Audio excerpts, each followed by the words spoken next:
Assalamualaikum warahmatullahi wabarakatuh. Pada kesempatan kali ini, saya akan mencoba membahas mengenai salah satu metabolit sekunder, yaitu alkaloid. Berikut ini adalah definisi dari alkaloid. Bisa kita lihat bahwa di sini dikatakan alkaloid merupakan senyawa basa nitrogen yang bersifat fisiologis aktif. Senyawa basa nitrogen organik yang terdapat dalam tumbuhan kebanyakan mempunyai aktivitas biologi tertentu.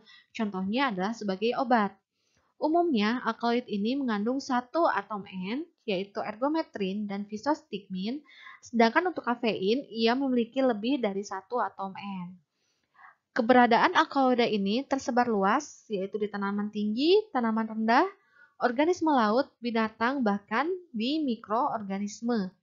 Dan secara umum, sebetulnya alkaloid ini sulit didefinisikan karena tidak mewakili sekelompok senyawa homogen dari sudut pandang kimia, baik itu biokimia maupun fisiologi.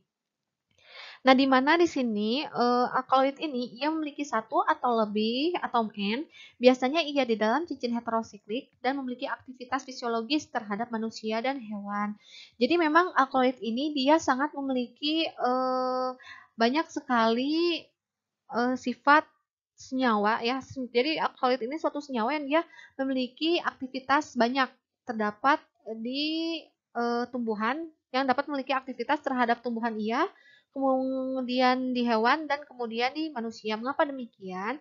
Hal ini karena alkaloid memiliki sifat yang dia lebih banyak memiliki aktivitas kepada sistem saraf pusat. Nah, jadi memang untuk alkaloid ini golongannya kalau dirasakan itu rasanya sedikit pahit dan ini menyebabkan ia digunakan untuk obat-obatan yang memiliki indeks terapinya terbilang sempit dibandingkan dengan metabolit sekunder lainnya. Jadi memang hati-hati ketika kita mengkonsumsi suatu tanaman yang mengandung alkaloid, apalagi alkaloid itu sangat banyak terdapat dalam tanaman itu, maka kita harus dibatasi pemakaiannya.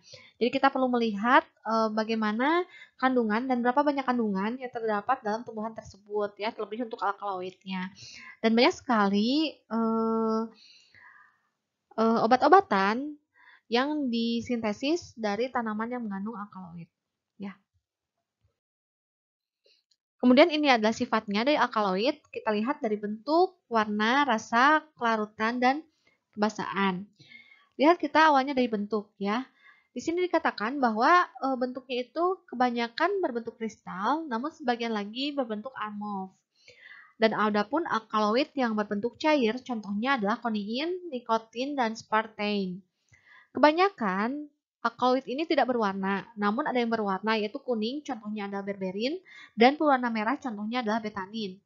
Rasa umumnya ini pahit dan kelarutannya ini dalam bentuk bebas, ia tidak larut dalam air, namun larut dalam pelarut organik. Sedangkan dalam bentuk garam, ia mudah larut dalam air.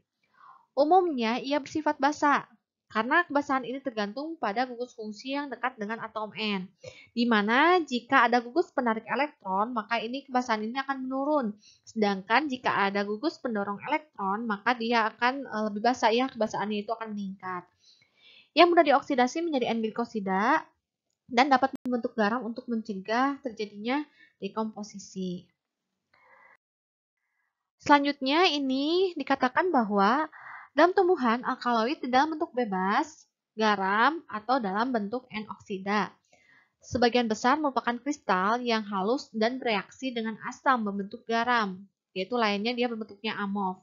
Bentuk kristal ini kita dapat diidentifikasi dengan menggunakan mikroskopis. Jadi kita jangan semerta-merta melihat dengan panca indera tanpa menggunakan alat bantuan. Kita mengatakan bahwa sampel yang kita dapatkan itu bentuknya adalah kristal. Bagaimana cara memastikannya? Kita perlu menggunakan bantuan yaitu mikroskop. Kemudian kebanyakan mengandung atom O kecuali konein ya, hemlock dan nikotin yaitu tembakau, dia tidak memiliki atom O sehingga bentuknya adalah cair. Dan dia kebanyakan tidak berwarna kecuali berberin warnanya kuning dan garam sanguinarin warnanya merah tembaga. Kelarutannya sangat bervariasi tergantung struktur dalam bentuk basa bebas. Ia sedikit larut dalam air namun larut dalam pelarut organik. Dalam bentuk garam justru sebaliknya. Ya, contohnya ada strychnine HCl, dia lebih larut dalam air daripada bentuk basanya. Pengecualian untuk kafein basa ia akan terekstraksi oleh air. Kosiking larut dalam air dan dalam suasana asam, netral, dan basa. Dan di mana ini ada quinin sulfat dan quinin HCl dan kelarutan ini berbeda antara dia dalam bentuk garam dan tidak dalam bentuk garamnya. Fungsi bagi tumbuhan, beberapa kemungkinan alkaloid ini berperan, di mana alkaloid ini dia sebagai senyawa racun yang melindungi tumbuhan dari serangga dan herbivora. Lalu, ia adalah produk akhir dari reaks detoksifikasi, metabolic lockup, senyawa-senyawa yang berbahaya bagi tumbuhan. Kemudian, ia pun regulator faktor pertumbuhan dan senyawa cadangan untuk sumber elemen atau lain yang berguna untuk tumbuhan. Jadi, memang tumbuhan itu untuk melindungi dirinya sendiri terhadap adanya serangan dari serangga, ia mengeluarkan suatu zat-zat yang membuat serangga itu tidak akan hinggap di tumbuhan tersebut. Nah, salah satu zat-zat yang dikeluarkan yaitu adalah alkaloid. Kemudian jika dilihat dari strukturnya, ya ini klasifikasi alkaloid perlu ditekankan, ini harus dihafalkan. Alkaloid terbagi menjadi beberapa macam, yaitu ada true alkaloid, kemudian protoalkaloid, dan pseudoalkaloid. Mengapa dikatakan klasifikasi ini ada 3? Ini dilihat dari asal alkaloid tersebut serta atom N. Ya, kita lihat dari true alkaloid pertama. True alkaloid dikatakan juga sebagai alkaloid sejati, di mana dia memiliki efeknya toksik, dia memiliki aktivitas fisiologis, kemudian ia berasal dari asam amino, dan berasal dari atom N heterosiklik. Kemudian untuk protoalkaloid, ia merupakan alkaloid sederhana. Molekulnya sederhana dan dikatakan biological amines, karena ia berasal dari asam amino. Ya, memiliki sifat basa dan berasal dari asam amino. Namun dia bukan dia memiliki atom N, tapi bukan heterosiklik.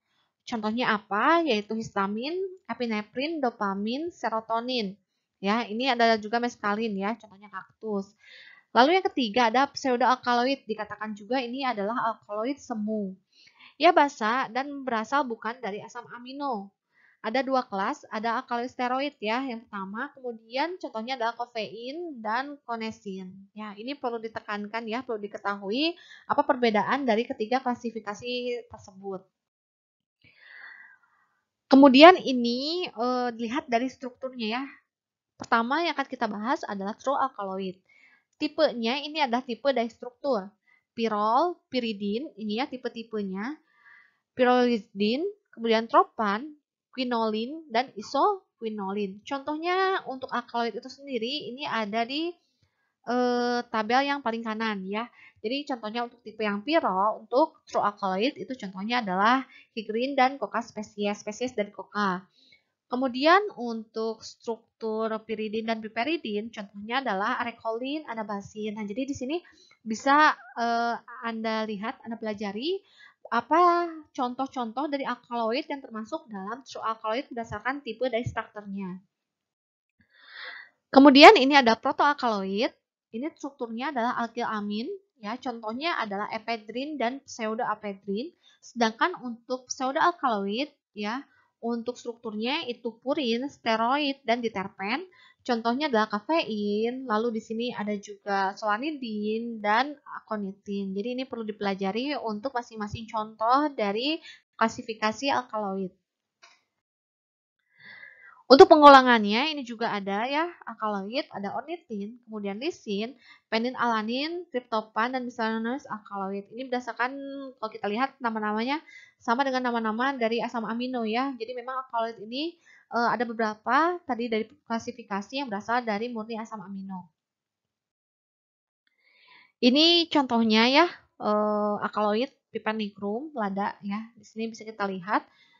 Lada ini memiliki rasa yang sangat kuat dan memang kalau kita rasakan itu agak pahit. Nah, itu dikatakan bahwa rasa pahit itu disebabkan karena kandungan alkaloid yang terdapat di dalamnya. Kemudian ini alkaloid yang berasal dari asam nikotinat ya. Contohnya adalah alkaloid piridin. Nah, ini contohnya ya. Ada asam nikotinat, nikotinamid, lalu nikotin, non-nikotin, anabasin. Nah, ini berdasarkan dari asam nikotinatnya. Nah, ini alkaloid dari poliasetat ya. Ini alkaloid dari antranilat. Kita perlu melihat contohnya ini ciri khasnya. Jadi, oh iya, kalau antranilat ini dia merupakan senyawa siklik yang dia berikatan dengan CH3 dan NH2. Oh iya, berarti kalau ada seperti ini dia termasuk dalam asam antranilat. Jadi kita perlu hanya menekankan kepada ciri khasnya saja untuk kita paham macam-macam dari alkaloid.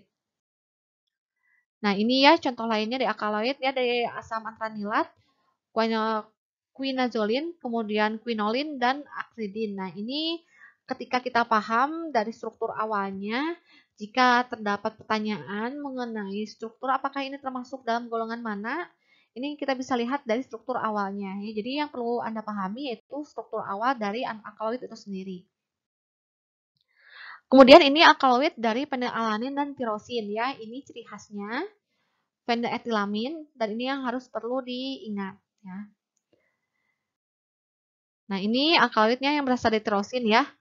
Ini benzil tetrahydroisoquinolin, kemudian alkaloid feniletilamin. Ini kemudian yang terakhir adalah isoquinolin. Kemudian ada juga alkaloid dari triptofan. Ini ciri khasnya adalah indoetilamin. Ini adalah alkaloid contoh yang berasal dari triptofan ya. Ada 5-HT serotonin ya. Ini sangat gampang ya untuk diingatnya. Kemudian ada juga ini dari Rauwolfia serpentina ya contoh. Ini juga salah satu contoh dari alkaloid indol monoterpen. Jadi ini perlu Anda pahami ya karena ini harus dibaca juga. Ini adalah dari asam mevalonat. Kemudian ini alkaloid dari histidin. Ini contohnya ya histamin.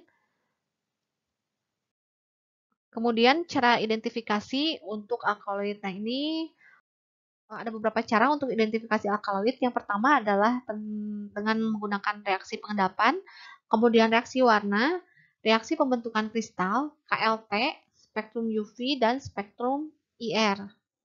Ini semuanya sangat bisa dilakukan di laboratorium kecuali dengan spektro IR ya, infrared. Untuk uji alkaloid, di mana di sini dikatakan bahwa sebagian besar alkaloid dalam larutan netral ini atau sedikit asam diendapkan oleh reagen Mayer ya. Reagen Mayer ini dia warnanya itu akan menghasilkan warna putih. Kemudian dengan Wagner ia menghasilkan warna merah kecoklatan.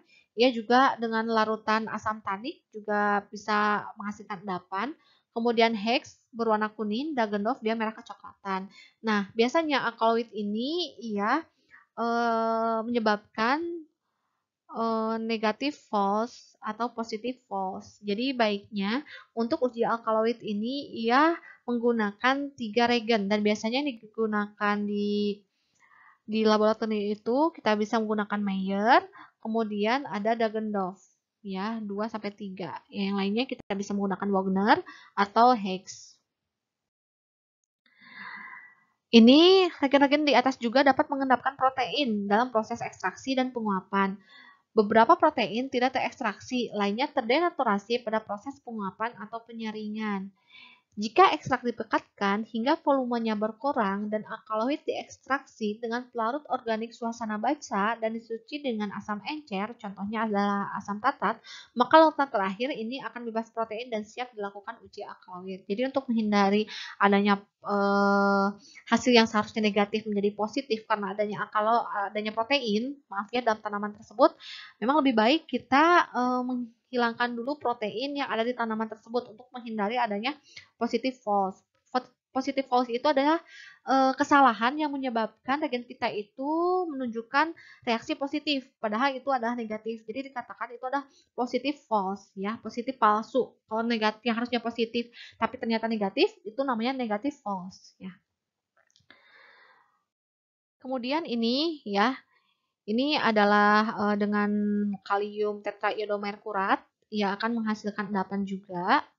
Ya, ini bisa dilakukan di laboratorium untuk reaksi warna.